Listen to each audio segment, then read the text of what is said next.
What can we do to decolonize ourselves? When I see the term decolonization, it's typically talking about like the large systemic overarching themes. Not too often do I see it talked about on a more personal level and how we in our own lives can implement different things in order to decolonize on a micro versus a macro scale. There's a lot of practical things that can be implemented into our personal lives. And so throughout this video, there's going to be two main aspects to this. First is perspective, which will then lead into action. So when we are able to look at the perspective, recognition, and then moving into what would a decolonized perspective, action, or life look like. That can move into the actions that we can take. I'm going to try and focus on three main areas for this video: beauty, success, and day-to-day. One of the clearest examples that I've done has been recognizing the beauty standards that have been programmed into us, body hair, particularly in regard to women. Body hair is pretty normal and has been throughout history, but in the last century, there was a sort of push from a corporation. In order to sell more razors, they went on a campaign to try and sell this idea of what cleanliness and beauty looks like for women. After learning this, and because my experience with shaving has always been negative, I decided that I wanted to start to shift out of that.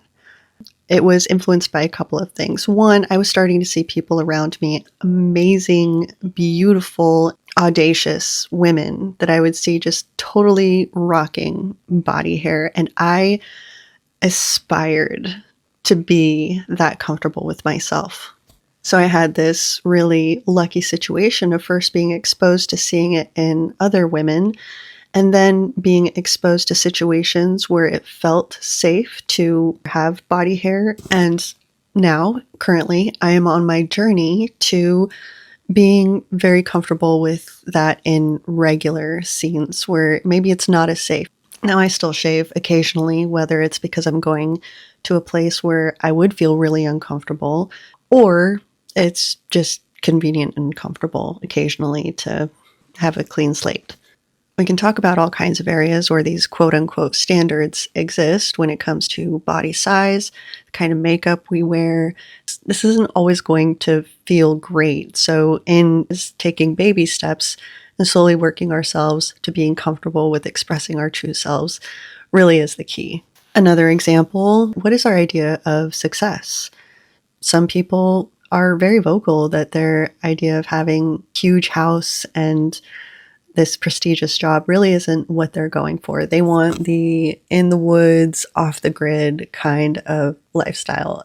In this sense, it's a little bit less against the grain because it's becoming more popular, even though a lot of people do it and it's very, very normal.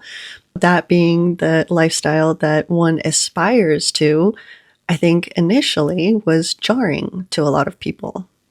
I know I sort of breezed through those first two, and I may come back to them here and there, but really where I think that there's a lot of opportunity to make a difference in your day-to-day life is being able to accommodate for how your brain works. I see a lot of information about neurodivergence online, and I identify as that in many ways.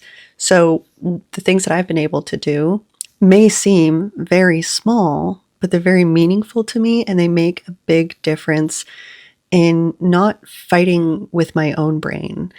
I am not naturally a morning person. I never have been. I've spent a lot of my life aspiring, trying to discipline myself into being a morning person.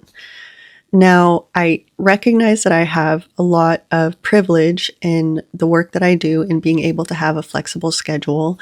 I tend to work better in the evening, so I can set up my day so that I have a later morning and I can spend my focus time in the evening when there's not a bunch of emails hopping around, phone calls happening, and I really am able to just sit down and focus.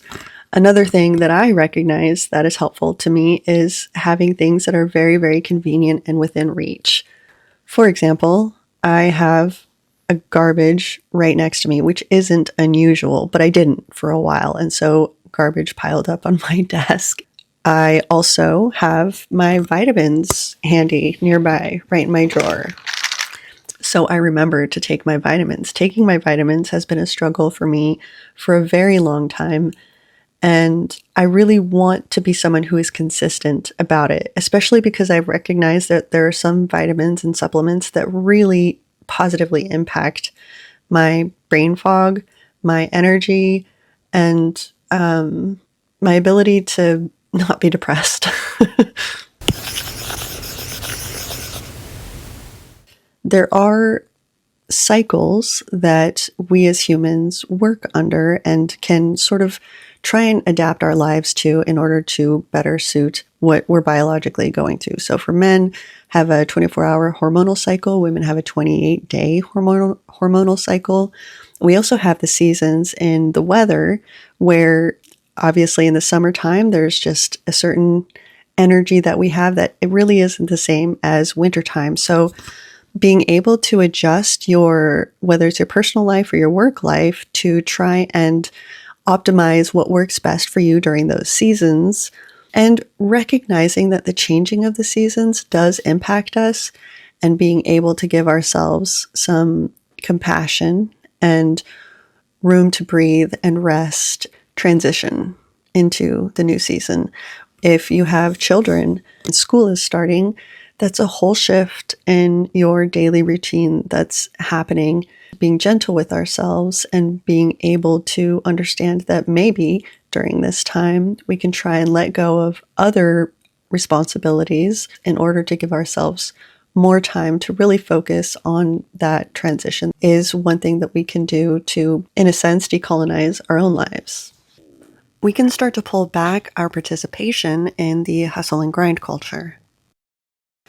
If you're in a work environment that is politically based, which is very seasonal, when you know that there's ebbs and flows of the kinds of work that you do, suggest not having a lot on your plate when you know things are going to be hot and heavy, because you know things are going to be popping up.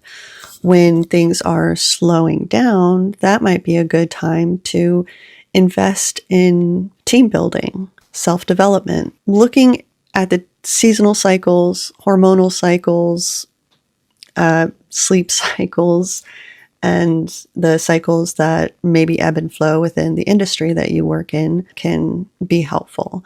Now, decolonizing in relation to being spiritual or focusing on an energetic aspect of life, I think those two things really overlap in a lot of ways. What do you think our world, our society would look like if assimilation had happened into indigenous lands rather than domination? How would our lives look different now? If you want to take a moment to pause the video and think about that, I would encourage you to. Some of the answers that typically come up are construction. In indigenous communities, usually there's a lot of emphasis put on the energetic body, which expands beyond our physical body. So maybe the roofs would be taller. Maybe instead of it being a mostly squared based homes or buildings, maybe there would be a lot more round vibe or features within them. Another popular thing that comes up is usually people will bring up language. We might not all be only speaking English. Maybe our idea of a successful life would be less focused on our job and income and more focused and rated based off of our happiness and our connections and our loved ones. I'm not saying this doesn't exist, but overall, the standard or kind of the more common definitions tend to be these very material-based views of what success is. So I feel like I haven't given an extensive list of very specific examples, but I do want to offer this system that I've been using. First, I will try to identify something that maybe I don't feel good about, I'm not happy with, and look at what the perspective on that thing is. Is it a colonized perspective? Was it programmed in me? Is it a mass belief? If it is a mass belief, then that's probably more of a colonized perspective. So once I've identified it, and it doesn't have to be colonized for it to be not right for you. So if that's something that you're not happy with, then you can move then into actions and steps that you can take to sort of deconstruct and decolonize those specific things within your own life. If you have a family and you have a routine, maybe go internal and have a discussion as a family. Are we happy with these things? Do we want to do something that is more geared specifically to us and what makes us happy? I'll give you an example of a perspective that I've sort of shifted within myself that's maybe not coming from a colonized perspective, but something that I was able to examine and realize wasn't suiting me as a person. I spent a lot of time and grew up when I was younger in a tiny village on the North Slope of Alaska where water had to be delivered. It was expensive. And so I got very used to conserving water. When I lived there, we had what's called a kuktak, or in English, that's a honey bucket. So we didn't have flushing toilets. One example that I'll give that's a little embarrassing, but I'll share it anyways. I really didn't flush every time I peed in the toilet because when I was older, I moved to another village on the North Slope of Alaska and we did have flushing toilets, but water was still really expensive.